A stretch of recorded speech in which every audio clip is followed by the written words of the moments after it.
이 말씀을 중심으로 용서 재건의 씨앗, 용서 재건의 씨앗이라는 제목으로 함께 말씀을 나누도록 하겠습니다.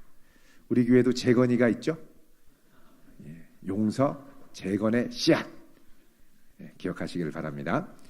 우리 지난 3월 12일 영국 가디언지는 역사상 우리 대한항공에서 있었던 땅콩 회항 이후로 적법하지 않은 사유로 비행기를 회항한 두 번째 사건이 일어났다고 보도했습니다. 보통 비행기가 출발하려고 앞에 문을 닫으면 그 다음부터는 누구도 그 문을 열 수 없습니다. 항공기의 기술적 결함이나 승객의 건강 문제 외에는 절대 회항할 수 없게 되어 있습니다. 그러니까 비행기가 딱 출발하려고 문 닫고 가는데 갑자기 누가 막 심장 발작을 일으켜서 막 부르르 떨면 돌아갈 수 있죠. 근데 그거 외에 왜 땅콩을 봉지째 가져왔냐? 이렇게 해서 하면은 이제 불법이 되는 건데, 이게 또 이런 사건이 일어났다는 겁니다. 그 이번에는 어떤 문제로 비행기가 회항했느냐? 엄마가 비행기를 타고 비행기가 출발해서 하늘을 날아가는데 뭔가 허전해서 옆을 보니까 아이고, 내 딸을 공항에 두고 온 거예요. 아기를. 깜빡한 거죠. 내 애기 뭐 그래 난리를 치고 해서 할 수 없이 승객들에게 양해를 구하고, 내 평생 비행기 기장 생활에 이런 경우 처음입니다. 그리고 돌아갔습니다. 정말 정신줄을 놓은 엄마죠. 여러분, 만화 중에 놓지마 정신줄 아십니까? 제가 아는 목사님이 이 기사를 보고 그날 저녁에 아내에게 이 기사 내용을 보여주면서 어떻게 엄마가 돼서 깜빡깜빡해도 지 애를 깜빡하십니다. 이러면서 막 한탄을 하며 세상이 어쩜 이럴 수 있느냐, 주님 오실 날이 가까웠다, 뭐 이러면서 막 얘기를 했습니다. 다음날 아침 이 목사님이 새벽 기도를 사모님과 같이 갔습니다. 사택에서 교회까지는 거리가 좀 있어서 항상 차를 타고 다녔습니다. 같이 새벽 기도 가서 간절히 기도하고 은혜 충만히 받고 뿌듯하고 감사한 마음으로 룰루랄라 하고 집에 왔습니다. 집에 와서 가만히 있는데 왠지 허전한 거예요. 사모님을 교회에 두고 왔습니다. 한편 사모님은 교회에서 열심히 기도하고 마치고 이제 목사님을 기다리는데 목사님이 보이질 않는 거예요. 그래서 권사님 한 분이 있어서, 권사님 혹시 우리 목사님 못 봤어요? 물어봤죠. 그런데 이 권사님이 하는 말이 목사님 아까 차 타고 가시는 것 같던데요. 에이, 설마 우리 목사님 그럴 뿐이 아니에요. 한 번도 저를 버린 적이 없어요. 얼마 후에 목사님이 허겁지겁 차를 타고 교회로 와서 사모님 모시고 집으로 갔습니다. 가는 중에 얼마나 혼났겠습니까? 이때 목사님은 생각했습니다. 아이를 공항에 두고 비행기를 탄 엄마를 비난할 게 아니다. 그 엄마나 나나 똑같다. 이런 일이 오늘 본문에 일어나고 있다는 것입니다. 조금 전에 1만 달란트, 우리 돈으로 하면요 6조 정도가 됩니다. 6조. 어마어마한 돈을 빚지고, 이건 개인의 능력으로 이게 채무를 갚을 상환 자체가, 능력 자체가 안 되죠. 엄청난 빚을 지고 뭐 거의 죽다 살다시피 했는데, 이게 임금이 용서를 해줬죠. 자비로. 근데 가다가 용서 막 받고 가다가 자기한테 100데나리온 빚진 동료, 그러니까 하루 임금이 이제 한 데나리온이라고 그러면 예를 들어 하루에 10만 원씩 번다, 일당이. 그렇게 얘기를 하면 100데나리온 하면 1000만 원입니다. 그러니까 1000만 원 빚진 자기 친구한테, 자기는 방금 6조를 탕감받았는데 1000만 원 빚졌는데 아직 안 갚았다고 멱살을 붙들고 막 흔들고 갚으라고 호통치고 막 닦아 세우는 거예요. 자, 이렇게 하니까 이 동료가 뭐라 그러냐? 28절 29절, 오늘 18장 28절 29절 읽겠습니다.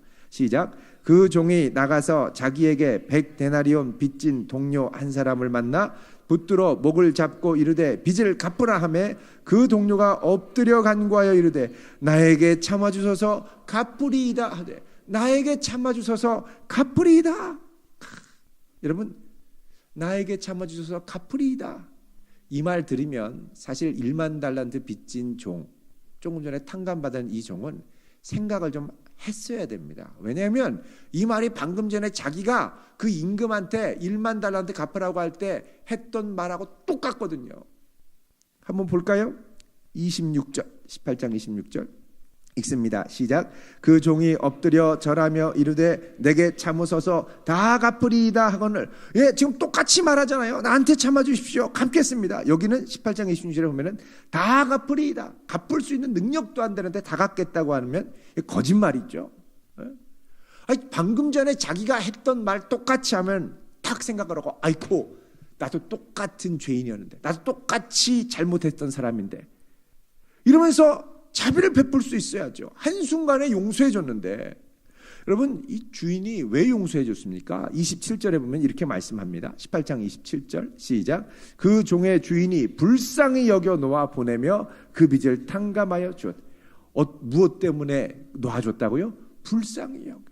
가슴이 애들에 끓는 듯한 긍휼히 여기는 마음. 이 스플랑크 위조마이는 이게 창자가 끊어진단 말이에요. 창자가 끊어질 듯이 안타깝게 여기서 참 딱하다 너도 참 안 됐다. 그래서 주인이 자비로 용서해 줬다는 거예요. 자, 이거 기억하고 어떻게 합니까? 우리도 용서해 줘야 된다는 거죠.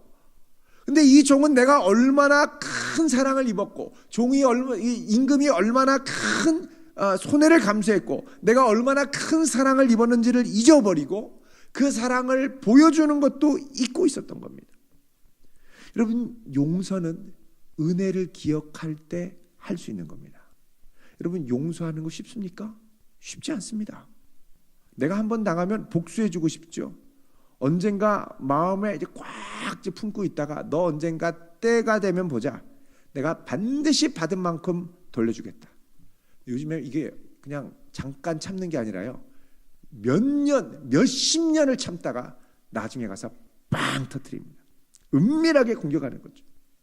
잊지 않는 겁니다. 반드시 잊지 않는 게 나의 건강한 미래를 위해서 잊지 않는 것과 갚아주려고 잊지 않는 건 달라요. 우리나라 사람들 보면 잊지 않는데 그냥 보다 나은 미래를 향하여 잊지 않는 게 아니라 대부분 반드시 너 내가 두고 보자. 반드시 갚아주겠다. 이런 심정으로 잊지를 않습니다. 그러니까 무서운 거죠. 여러분 오늘 본문에 베드로가 예수님한테 이렇게 묻습니다. 21절에 베드로가 나와 묻죠. 주여 형제가 내게 죄를 범하면 몇 번 용서해 줄까요? 7번까지 할까요? 여러분 우리는 3번 지나면 끝나는 겁니다. 이제 어떤 관계든 한 3번 봐주는데 더 그러면 그 다음에 이제 쳐다보지도 않습니다. 근데 베드로가 7번까지 해줄까요? 라고 하는 말은 뭐냐? 그래도 예수님 따라다녔기 때문에 철들어서 7번까지 해줄까요? 이런 말을 하는 거죠. 여러분 7번까지 하는 것도 사실은 불가능한 건 겁니다. 여러분 우리가 다른 사람을 용서해 주는데 내가 이렇게 당했는데 왜 그 사람을 용서해 줘야 됩니까? 용납이 안 돼요. 용납이 안 돼요. 이거는 내가 더 큰 은혜를 받은 존재라는 걸 기억하지 않고는 절대 용서가 불가능합니다. 가만두지 않겠다. 가만두지. 예전에 이 여성 잡지에서 설문조사를 했죠. 누군가 죽이고 싶은 사람이 있습니까? 한 70%가 죽이고 싶은 사람이 있대. 죽이고 싶은 사람. 원수를 넘어서 왼수죠. 왼수. 네. 여러분 이게 해소가 안 되는 거예요. 늘 응어리져서 갖고 있는 거. 힘이 없으면 어떻게 되는지 아십니까?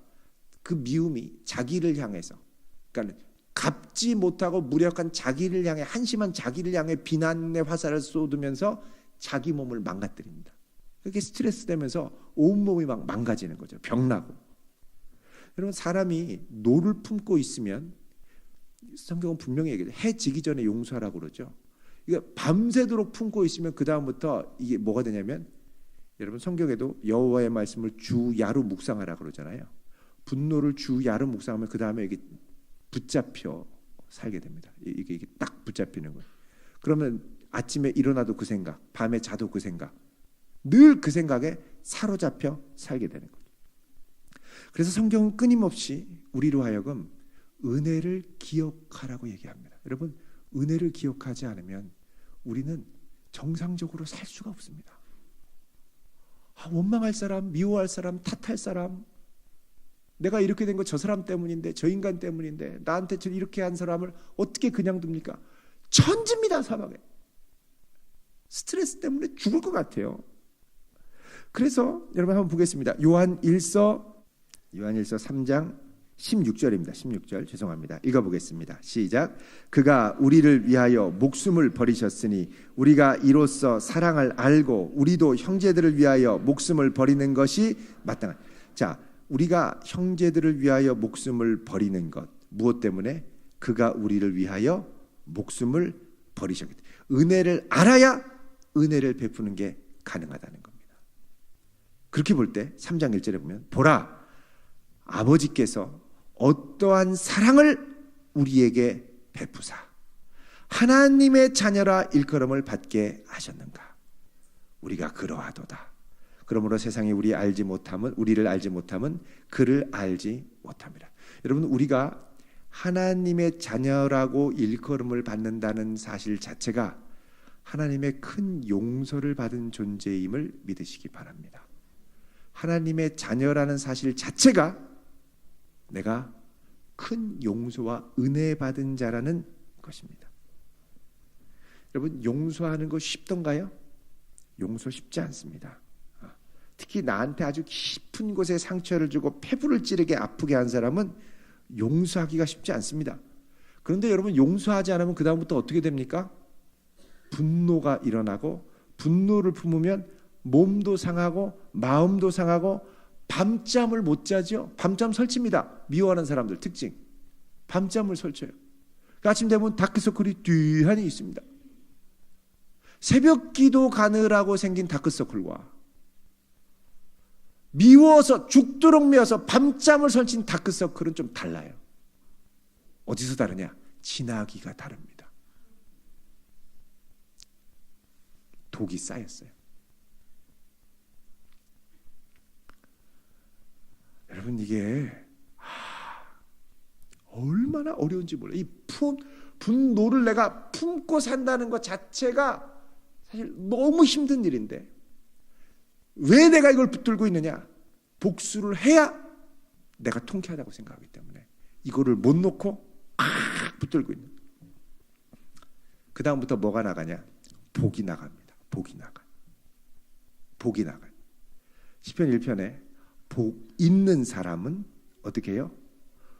주야로 주의 말씀을 묵상하는 자라고 그러죠. 근데 이 사람은 뭘 묵상하냐? 복수를 주야로 묵상합니다. 어떻게 골탕 먹을까? 어떻게 망신줄까? 어떻게?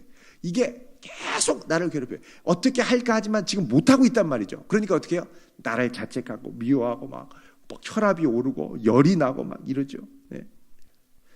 여러분, 이 상태에서 우리가 이거를 이제 극복하고 넘어가는 발걸음이 뭐냐? 은혜 받은 자임을 기억해야 됩니다. 은혜 받은 자임을 여러분, 오전에 제가 말씀을 잠깐 드렸는데 사람이 집중력 한계가 8초입니다. 여러분들 이렇게 하다가 조금 재미없는 것 같으면 당장 고개가 내려가고 막 지금 막 보지 않습니까? 아니면 옆을 보든지 아니면 주보를 보든지. 8초. 그러니까 여러분, 내가 은혜를 이렇게 늘 기억하고 묵상하고 그 사람을 대하지 않으면 나는 여차할 때 상처받을 수 있고 여차할 때 분노의 불을 품을 수 있습니다. 그러니까 주님께서 내게 그러니까 지금 있는 날 분노하게 하는 상황을 이 순간 주님의 은혜로 이거를 맡겨드리고, 주님, 왜 이런 일이 나에게 일어날까요?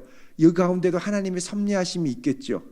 하나님, 저를 용서할 수 있는 은혜를 주십시오. 저는 더 큰 용서받은 자인데 하나님의 은혜로 저를 품을 수 있는 은혜를 주십시오. 저가 저렇게 된 것은 제가 미워서가 아니라 그 안에 있는 응어리 때문인 줄 압니다. 그러니까 은혜를 상기할 때 그의 분노가 다르게 보이기 시작합니다. 그러려면 어떻게 되냐면 우리가 이 은혜를 끊임없이 내 안에 이제 상기시켜서 이 모든 상황을 은혜의 관점으로 볼 수 있도록 이걸 통로를 만들어야 돼요. 근데 이거는 부단히 내가 은혜에 사로잡혀서 은혜로 주님께 연결되지 않고는 이 상황을 그렇게 보기가 어렵습니다. 그래서 필요한 게 뭐냐? 우리 삶에 은혜가 늘 이렇게 머물고 은혜로 그 상황을 볼 수 있는 은혜의 루틴을 만들어 가야 돼요. 은혜의 루틴을. 얼마 전에 미국 메이저리그에서 일본 야구의 전설로 통하는 스즈키 이치로, 가끔씩 우리나라 팀에 대해서 아주 오만방자한 말을 해서 좀 미움도 받긴 했지만, 이 이치로 선수가 얼마 전에 46살의 나이로 은퇴했습니다. 여러분, 46살이면 야구 선수로는 증조 할아버지격입니다. 근데 이분이 50세까지 뛰겠다고 했다가 못 뛰었어요. 46살. 어떻게 그렇게 뛸 수 있느냐? 이거 보니까 기록이 메이저리그 통산 3089안타. 엄청나죠? 일본 기록까지 하면 4367개. 어마어마한 기록입니다. 어떻게 이렇게 엄청난 기록을 세울 수 있었느냐? 이치로가 했던 거, 루틴을 만들었습니다. 루틴을 지키고 루틴대로 살았습니다. 늘 똑같은 시간에 일어나고, 늘 똑같은 시간에 밥 먹고, 늘 똑같은 시간에 운동하고, 늘 똑같은 시간에 잠들고, 점심은 늘 아내가 만들어주는 소울푸드. 여러분, 일본인에게 소울푸드는 카레죠. 카레를 먹고, 한 번은 휴일에 동료가 이 뉴욕 센트럴 파크 하는데 이치로가 거기서 새벽부터 방망이를 흔드는 거예요. 깜짝 놀랐습니다. 알고 보니까 그 시간에 늘 스프링 캠프 같은 데 가가지고 연습하던 시간. 쉬는 날이니까 문 닫으니까 일로 온 거예요. 똑같이. 오늘은 불금. 불이 나도 일찍 주무시길 바랍니다. 새벽 예배 나와요. 새벽 예배. 그가 은퇴 기자회견에서 모자를 이렇게 벗으니까 하얗게 샌 머리카락이 드러났습니다. 그러면서 그는 이런 말을 했죠. 한 번에 높은 곳에 오를 수는 없습니다. 매일 반복하는 일이 쌓이면 작은 벽을 넘게 됩니다. 내겐 선택의 여지가 없었습니다. 여러분, 용서의 벽을 넘기 위해서는 어떻게 해야 될까요? 매일매일 하나님의 은혜에 붙들려 작은 용서의 벽을 뛰어넘는 수밖에 없습니다. 매일 말씀이 스며들게 하고, 매일 찬양과 기도가 스며들게 하고, 매일 하나님 말씀이 스며들게 하고, 그런 루틴으로 나를 미움과 분노에서 자유케 하는 연습을 자꾸 해야 돼요. 은혜가 점점 내 속을 채워가기 시작할 때 그 다음부터는 이전에 하지 못했던 용기를 발휘하여 선뜻 용서를 선포할 수 있는 용기가 생기고, 그를 긍휼히 여기게 되고, 선뜻 용서를 선포하고 그도 자유케 하고 나도 자유케 하는 역사가 일어나게 됩니다. 어떤 분 보면 끝까지 쫓아와서 미안하다고 하고 사과하는데 끝까지 거부하는 분도 있습니다. 왜? 거부해야 그가 더 고통받는다고 생각하니까. 근데 그가 고통받는 것보다 훨씬 더 고통을 많이 받는 게 누군지 아십니까?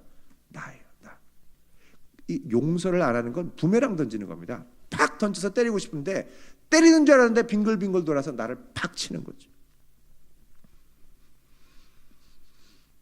여러분, 날마다 하나님의 선하심과 용서하심을 묵상하는 성도 되기를 바랍니다. 우리 특별히 우리 청년들 관계가 참 약합니다. 조금만 서운하고 조금만 마음 아프면 팩 토라져요. 그 다음에 얼굴도 안 보고 당장에 패친이고 뭐고 다 끊어버리고, 쌩 깐다 그러죠. 까지 마십시오. 덮어주세요. 덮어주세요. 요즘은 그런 사람이 있으면 감동합니다. 왜? 다 그렇기 때문에. 다. 지금 다 분노를 참지 못하는 시대에 살고 있습니다. 분노공화국. 좀만 하면 뭐 폭발하면 난리도 아니에요. 이것을 날마다 내게 주시는 은혜를 상기하며 그에게 용서를 선포하며 품어갈 수 있는 그런 성도 될 수 있기를 주님의 이름으로 축원드립니다. 기도하겠습니다. 거룩하신 하나님,